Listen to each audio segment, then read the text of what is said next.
Hello everyone, name is Glenn Stewart, and I'm doing this video because I've had quite a few of my friends wondering what has been going on with me since I have not been that active online. I suffer from Gulf War illness, which is a cluster of several different health problems. I have been doing better physically due to the supplements that I take. Those are the supplements I take. Here's my dosage and how I take them, when I take them, and so on. However, the memory and the mental cognitive dysfunction continue to go on the decline. That has been something that I have not been successful at being able to stop. So it's gotten much worse. Now, the one thing that gets on my nerves is, when I try to explain to somebody about the memory issues and the cognitive issues, their immediate reaction is to say something like, oh, I can relate because, I'm getting forgetful too. That if you were in my body and were experiencing what I am having to go through, you would not make that statement. Because the memory loss you are talking about, the general population's memory loss as we age, is nowhere near. It's not even close, similar in any way. Veterans that suffer from Gulf War illness, it's not the same. Totally different thing. Our memory loss, one thing I have learned talking to other veterans that suffer from Gulf War illness is our memory loss is very different. As towards, you take a person suffering from dementia or Alzheimer's, their memory loss tends to be blanketed in all regions. It affects their memory overall. As towards GWI vets, one thing I can't speak for all, but I can speak for myself and a lot of other veterans I have spoken with, it tends to be targeted. It's hard to explain, but it tends to be targeted. It's almost like you miss out of the entire puzzle, only a certain segment of that is being pulled out. So this is basically my daily life. This is what I have to go through. I have a whiteboard, this giant whiteboard in my room, and I have a whiteboard in the kitchen. I utilize a lot of technology to assist me, and I utilize my cell phone to help me too. Throughout the day, as the day goes by, I make a lot of annotations and I put them, to do or things I need to look up. Some I need to look up online or whatever I need to follow up on. I'll put them on here, and also on the one in the kitchen. I've taken a lot of the stuff off here because it's, for my eyes only. But basically I put information down here, stuff, because if I don't do this, like let's say dentist appointment, if I don't write it down, I'll totally forget. I'll miss that appointment. If I have an appointment with the dentist or whatever, let's say, okay, I'm getting ready to leave out the door, I'll come up here, and I'll take a picture of that, so that way, by the time I get in the car or whatever, I know what I'm doing. I know to look at my album here, and you can see here where I have, I keep photos of everything that's on the whiteboard, because by the time I get out of the garage, I've already forgotten. I've come to rely a lot on technology. I use on my laptop and on my cell phone, I use software or apps that are convert from text to voice, because I cannot, due to the cognitive dysfunction, I cannot read books. I cannot, it's hard for me to absorb any of that. I could read a paragraph 4 or 5 times. It takes me 4 or 5 times to read a paragraph just to understand what that one paragraph is trying to say. Okay, so reading books, what I end up having to do is, instead of getting a printed book, I end up having to get the audio form. As towards the memory, I have had PET scans, CT scans, x-rays, MRIs, all that done in the past, 2014 and 2017. However, I am not able to get in through the Veterans Administration until March of 2018. March 2018 is when I will get to see a neurologist, and hopefully, I'm hoping that the neurologist can look at the past images and the present ones and look at the physical changes that have occurred in the brain. Because to me, it's obvious. I can tell things, things are changing. There has to be a physical change actually going on in the brain. I rely on apps. I have apps on a lot of my outlets. I have apps on my lights. I have apps on, I even have an app that lets me know whether or not I left the garage door open. Because by the time I get in my car, I'll stop right outside the garage and I have to physically see it closing, right? And once it closes, then I pull off. I never pull off until I actually see it close.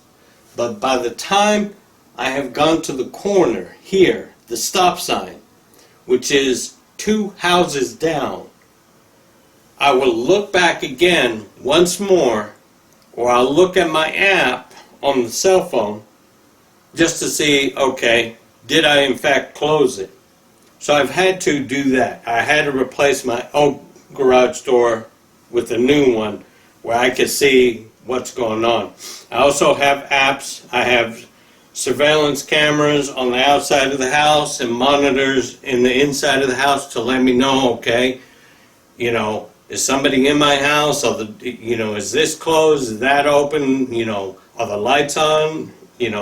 So I've had to, that's how bad my memory, my cognitive dysfunction have gotten. Here's the one in the kitchen, and a lot of the information that is, my to-dos, basically my appointments and to-dos that are on the big one also tend to be on this one here. Now, this is not a real list. This is just trying to give you an idea of what I do with the board. So basically I have my shopping list over here, and again, that's my sarcastic humor, my dark humor: milk, kale, tomatoes, beer, more beer, even more beer. That's just me being a smartass. Meeting with the Vulcan High Council, 1300 today, and then my to-do, which is mop and do laundry. This is not a real list, but if it were a real list, this is what I would end up doing. Because let's say I go to the grocery store and I wanted to go ahead and do my grocery shopping. Well, in order to do that, I come up here, I take a picture of the list, my grocery list right there, because by the time I look at this list and I think to myself, okay, I'm going to go to the store grocery shopping, by the time I go from this refrigerator and lock that front door, which is right there, so by the time I get from here to that front door, I've already forgotten what I was doing. I knew I was going to the grocery store, but I have totally forgotten what for. That's how bad the cognitive and the memory issues have become. So please, when a veteran when they're talking about memory loss, do not say, I can imagine what it's like, yeah, my memory is slipping me, my memory is not so well either, because it's not the same. Our memory the dysfunction, the damage to our brains have been due to our military service, have been due to the exposure to chemical weapons that, yes, Iraq did have, and due to experimental vaccines and drugs that they forced us to take. So, you know, your memory loss is not even close. It doesn't even resemble what we're having to go through. It's been a proven fact that our brains have been altered. They are changing. Our frontal lobes, our cerebellum are shrinking in much greater proportion to the general population. You compare our brains to the general population, not even close. fMRIs have shown the dysfunction, the inability of the brain to make the proper connections in order to transmit messages along the neurological path. So I'm going to show you on the garage real quick. You can see that it's halfway cracked. But this is what I have had to do, is install this garage, this opener up here with this remote app so that I can control it, and so I can tell whether or not what is the current condition of the garage. So right now I can tell it's closed, you know, so if I drive down the road and I'm an hour away, I can tell it's closed. One of the things I tend to have is a lot of neurological issues, especially with the left side of my body, anything from my arm to my legs not working correctly. They screwed us up bad over there. You know, when we went to war, we came back all jacked up. But anyway, I keep my hair short like this, and matter of fact, I need to cut it again. But one of the reasons I keep it short like this is because this is a TENS unit, and a lot of GWI vets will know what these are. But what happens with me, a lot of times I'll get an inflammation of the occipital nerve, located right back here, right? And what I end up having to do with the TENS unit is I'll put the pad right above the inflammation, and you can feel it in the knot, and then put the pad along my neck side, and I'll start shocking it, right? It sends electrical impulses through the pads. Typically all I need is like 2 of these, that's it. I plug it into this, and I'll sit there just shocking the daylights out of it. Sometimes I have to up it up and go to 4. And then on occasions, if it's really bad, then I have to go to the second unit where I have 8 of them. You know, and I'll have them all the way from the back of my scalp, all the way down my shoulder blades, my spine, down to my hip bone. But that's what a TENS unit is. My ability to focus, practically non-existent. My short-term memory is almost 0. My short-term memory, my ability to focus is so bad that I could be sitting down on my recliner watching TV, and I pick up my phone like, oh, let me check email. And by the time I unlock my phone, that short time span, I've already forgotten why did I get my phone out. Now I remember it now because of the fact that, as I said before, I'm having a conversation with, I'm having a monologue with you. I'm talking about it, so the audio part of it helps me keep on track. But if I'm sitting right in my recliner, oh, let me check email, blah, blah, blah. I unlock it, it's like, well, shoot, why'd I open my phone? I don't know. What does Glenn do when I have flare-ups? I have a tendency of having flare-ups. I call them flare-ups. Anyway, where it's either the fibromyalgia, IBS, or the brain issue is acting up. And for me, when it comes to the cognitive memory or whatever, when it comes to the mental function is not mental as in being crazy, but mental as the mental function, its ability to work correctly. You know, a lot of times I feel loopy. It's not, I can't even describe it. It's almost like your mind and body are totally disconnected. Your depth perception, everything becomes out of sync. So I don't drive. You know, when I feel like that, when I feel a flare-up coming up, whether it's one of the mental functions or IBS or fibro, whatever, I stay at home and I watch a bunch of movies. You know, I've taken all my DVDs, Blu-rays, and all that, and I've converted them into digital format and put them on my NAS, network access server. You know, for the tech savvies, you know what that is. It's basically a network hard drive. And I put it on that, that way I can sit down in the recliner and watch movies, you know, because what else am I going to do? I can't get out, you know. I'm not going to go out and drive when I don't feel like I can. Going back to technology, you know, like I showed you, I'll show you right now. Everything, a lot of the things are connected where I can access them remotely. As you can see right here, I'll be able to turn on, turn off all this just with app on my phone.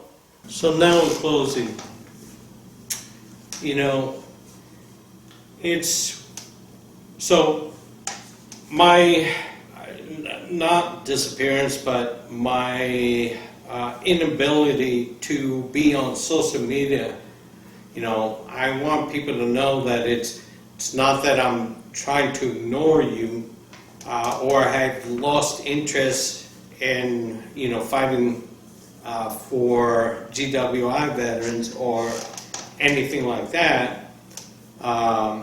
It's just physically I'm not able to do it like I did in the past. One thing I will tell you, and before you go tuning out, you know, I know some people are going to get pissed off about what I have to say, but watch the entire thing, you know, what, before you go condemning me. You know, I did 20 plus years in the military, 21 years in the military, and I loved it. You know, I loved being in. I loved it so much that I remember it was back in '85, I got out for like 2.5 years. I didn't like the civilian life and I went back in. Serving in the military, one idea, I was willing to sacrifice myself in defense of the country, all right? Defense, not offense. You know, we're supposed to be a defensive force, not an offensive force. I was willing to sacrifice myself, even my own life, in the defense of the country. But I always had the belief and the certainty that should I not die, and if I were to become wounded or sick while fighting a war, that I would come home and Uncle Sam would take care of me. If, you know, if I had a leg blown off, they'd be like, oh, okay, you know, we love you, thank you for your sacrifice. Now let's get you a prosthetic, we'll put ramps in and this and that, whatever we have to do to get you back to a normal life, you know, and they would do that. You know, if I came back sick or whatever, that they would foot the bill and say, okay, we're going to take care of you, we're going to give you medical assistance, and so forth. Well, the reality set in when dealing with the Veterans Administration. And the reality is, when you come back, that's not going to happen. At least for veterans from the first Gulf War, Desert Storm, Desert Shield, that's not what is happening. You know, we're being kicked to the curb. Even when we submit claims for presumptive conditions that are covered by the law, we are still being denied help. We are at over 80% denial rate especially Muskogee. Muskogee over here is number 4 at 94% denial rate. Knowing what I know now about how our government operates and the reality of all these conflicts and the reality of everything I have uncovered and discovered, I can emphatically tell you that if I had been the same 18-year-old talking to my recruiter, right, had my Army recruiter come to me and asked me to join the military, I would have looked at him and I would have said, okay, so let me get this straight. You want me to volunteer, take up arms and possibly sacrifice my life, and I'm going to be exposed to chemical weapons of which you were the primary culprit for our enemy, which was Iraq at the time. You were the primary culprit of enabling this country to have those weapons, right? I'm going to get exposed to this stuff. It is going to come down and on me, right? And then you're going to deny it for 23 years. 23 years, you're going to say, oh, we couldn't find any WMDs. And when I come back home sick, you're going to give me experimental vaccines and experimental drugs that had not even been tested and had bypassed FDA testing and approval. Totally bypassed. So you're going to force this stuff on me. When I come back home and I start getting sick and I start having health problems, you're going to push the ideology at it's a mental condition, that I'm suffering from PTSD or something like that. Well, I would have looked at the recruiter and I would have, after saying that, I would have told him, you know what I would have told him? I'd say, you know what? Fuck you.